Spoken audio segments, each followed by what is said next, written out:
வணக்கம் மக்களே, இந்த வீடியோவில் என்ன பார்க்க போகிறோன்னா 2-3 கேஸ் சிலிண்டர் வச்சுருக்கிறவங்களுக்கு ஒரு முக்கிய அறிவிப்பு வந்திருக்கு. அது என்ன அப்படிங்கிறத பற்றி தான் இந்த வீடியோவில் பார்க்க போகிறோம். நம்ம சேனலுக்கு யாராவது புதுசாக வந்திருந்தீங்கன்னா மறக்காமல் நம்ம சேனலை சப்ஸ்கிரைப் பண்ணி பெல் ஐக்கானை கிளிக் பண்ணி வச்சுக்கோங்க. இந்த வீடியோவுக்கு ஒரே ஒரு லைக்கை மட்டும் கொடுத்துருங்க. வாங்க வீடியோக்குள்ளே போகலாம். பொதுவாக பார்த்திங்கன்னா கேஸ் சிலிண்டர் அனைத்து வீடுகள்லையுமே பயன்படுத்திட்டு வரோம்.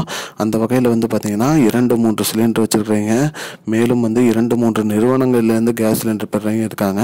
அதை தடுக்கும் வகையில் பார்த்திங்கன்னா அனைவருக்குமே பயோமெட்ரிக் அப்டேட், அதாவது பார்த்திங்கன்னா இகேஒய்சி பூர்த்தி செய்ய சொன்னாங்க.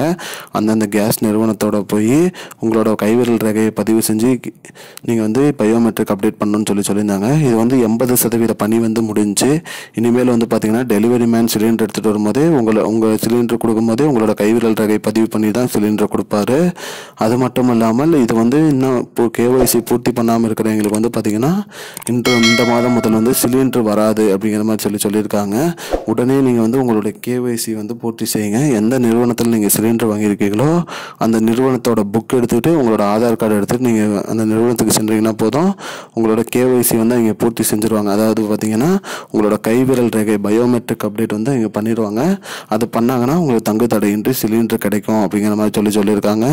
மேலும் மானியம் வாங்குறவங்களுக்கும் மானியம் ரத்தாயிடும் அப்படின்னு சொல்லியிருக்காங்க. அதாவது பிரதமரின் திட்டத்தில் சிலிண்டர் வாங்கினவங்களுக்கு பார்த்திங்கன்னா மானியம் மாதம் வந்துட்டுருக்கோம். அந்த வகையில் பார்த்திங்கன்னா அவங்களுக்கும் மானியம் வராது அப்படின்னு சொல்லியிருக்காங்க மக்களே. இதுதான் மக்களே, அதாவது பார்த்திங்கன்னா இகேஒய்சி பயோமெட்ரிக் அப்டேட் பண்ணியிருக்கணும். அப்படி பயோமெட்ரிக் அப்டேட் பண்ணாதவங்களுக்கு பார்த்திங்கன்னா சிலிண்டர் வராது, ப்ளஸ் மானியமும் வராதுன்னு சொல்லியிருக்காங்க மக்களே.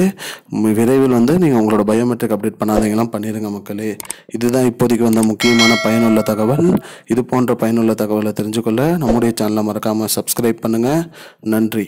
I don't understand your jokes, man. Because it's not a joke. முன்ன பின்ன தெரியாத ஒரு பையனுக்காக விடுற அந்த மனசு இருக்க, அதான் கடவுள்.